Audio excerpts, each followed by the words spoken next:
Alô? Quem é? So, who are you? I'm Beatrice Simas. Now, Beatrice Simas, what is it exactly that you do? I'm a 21-year-old student from the Art and Art History program at Sheridan College and U of T, and I'm an artist.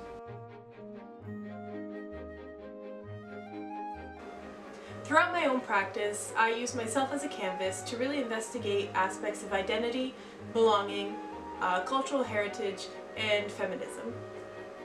Over the past 4 years of my undergrad, I've really found myself artistically through lens-based media, more specifically photography. I would define myself as a self-portraiture artist, informed by other art forms such as theater, opera, drag, art history, and costume design. By using myself as a form of a canvas, I investigate and deconstruct visual archetypes that exist within the visual realm and really get into another person's shoes and understand one's personality and what makes that individual unique. Over the past 4 years of my undergrad, I've been very fortunate to be an exhibiting artist. I've won awards for excellence in the field of photography, and I've even had my own solo show and even been featured in an international art magazine. I've always had an interest in what's going on inside people's minds. I remember being in grade 10, bored out of my mind, staring out of the window onto Mavis Road in my geography class, and I would drift off in thought wondering who those people were, where were they going, what were they doing on a Tuesday at 10 a.m. And I think it's that instance that really sparked an artistic question in my mind that I've been chasing ever since throughout my own work. Since that moment in grade 10 geography class, I've really wondered what it would be like to live in someone else's head. This interest in personalities would follow me throughout drama class, media arts, comtech, and eventually throughout my undergrad. I think there's something very interesting in really stepping into someone else's shoes, into their lives, and seeing how their life and their experiences vary from yours.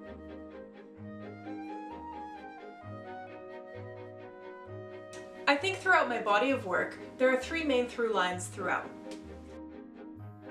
A sense of narrative, a cultural context, and an often feminist art historical background. At my core, I'm a storyteller, and I've always been very expressive and interested in the way that visuals play a role in aiding a story to come to fruition. So I think that through this aspect of narrative and storytelling, I explore my cultural background, being that of Portuguese-Brazilian descent, born here in Canada, and it's often done through some contextualization based in research or theory. A formative and, in an essence, life-changing essay that I read in my first year of university that I think would fuel a lot of my scholarly work, as well as my artistic practice, would be Linda Nochlund's Why Have There Been No Great Women Artists? This essay would fundamentally change my understanding of art history and the role misogyny plays in that and Eurocentricity, and would lead me to have a deconstructive narrative and decolonialist narrative throughout my work. So I think this essay would really lead me to discovering what and who would inform my artistic production and motivation. And these artists would be the Guerrilla Girls, Cindy Sherman, and Singwei Qin. Art history and contemporary artists play a huge role in informing my work, not only within regards to aesthetics, but also through in-camera physical manipulation through the aspect of props, wigs, makeup, and even set design. Aside from the art historical and contemporary artist realm of inspiration, another huge impact on my work and my aesthetics is the aesthetic and production quality of 1960s sci-fi television, with chief among them being Star Trek.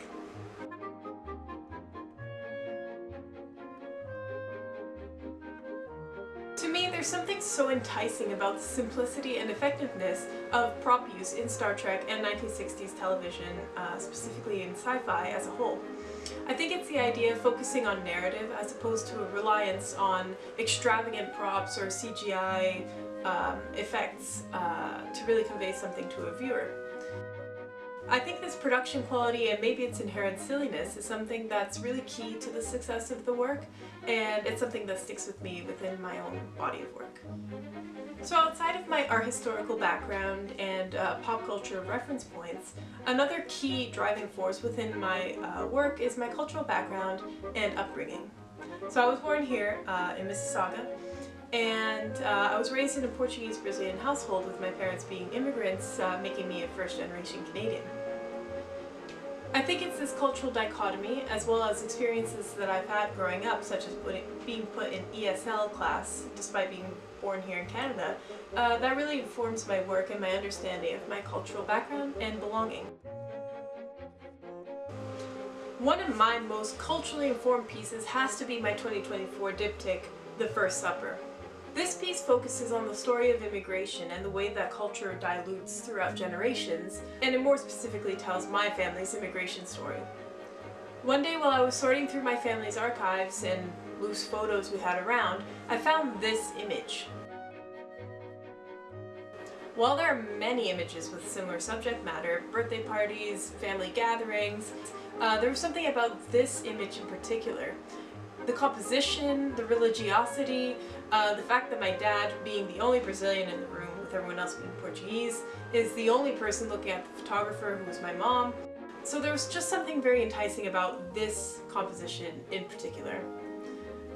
This work was shot in my grandmother's house, both my own work and the original, and despite the over 30-year age gap between the two pieces, very, very little has changed. What I think I want people to take away from this work is a sense of community and familiarity. While there's something highly, highly cultural within this piece with regards to my cultural context, being Portuguese, I wanted a viewer to be able to connect and to relate, even to a small aspect of the piece. So I think that's a way that culture really informs my work and my practice. The First Supper was one of my most ambitious works with regards to characters within one piece. It was also one of my first experimentations with portraying myself as a male character. I think there's something inherently humorous about the roles. My grandfather and his annoyed expression, my dad and his sly grin, and then my uncle being indifferent to the whole situation. This exploration and experimentation would lead to further explorations within other pieces of gender binaries, archetypes, and paradigms.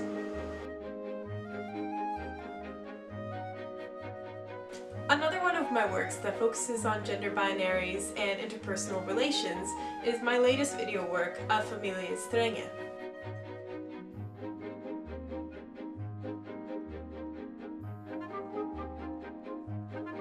This work features very, very exaggerated characterizations of my family and their dynamics with one another.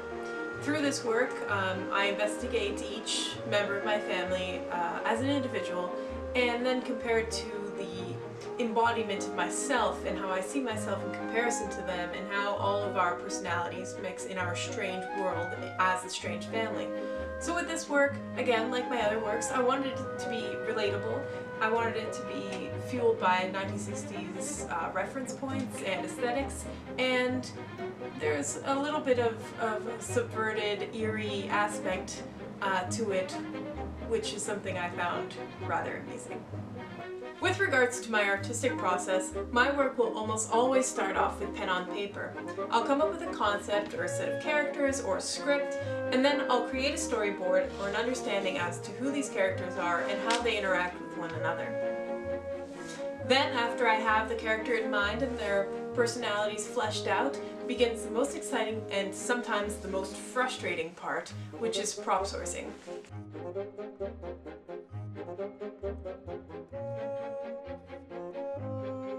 So what I'll do once I have the character created in my mind and the narrative that I want to convey is I'll wander around the house, gathering bits and pieces that I feel would best convey this character's personality on camera.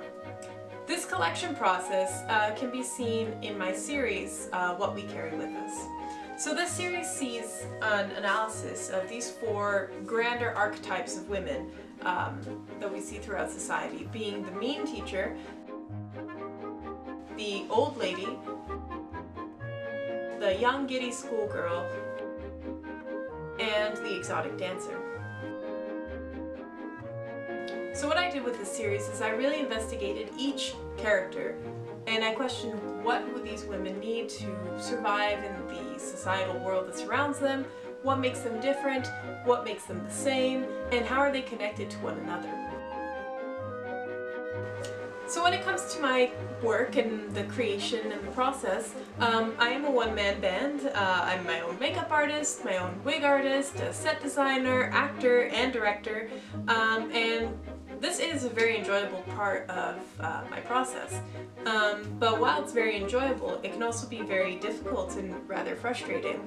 So aside from being a one-man band and not having like a team of people, I feel that another aspect that a lot of emerging artists struggle with is accessibility to resources that they may need. So in my case, it's high-quality wigs, props, makeup, and costumes. So this lack of accessibility can be seen if you look real closely at all my male roles. They're all created with the same male wig. So I think that's one of the aspects that emerging artists such as myself really struggle with. So as my time at Sheridan College and UTM wrap up, and I look to the future, being only weeks away from graduation, I really look forward to further immersing myself in art history and the Toronto art scene. I'm going to continue learning about my own cultural background, teaching others, or at least piquing their interest through my work, and hopefully continuing to create, explore, and maybe even inspire.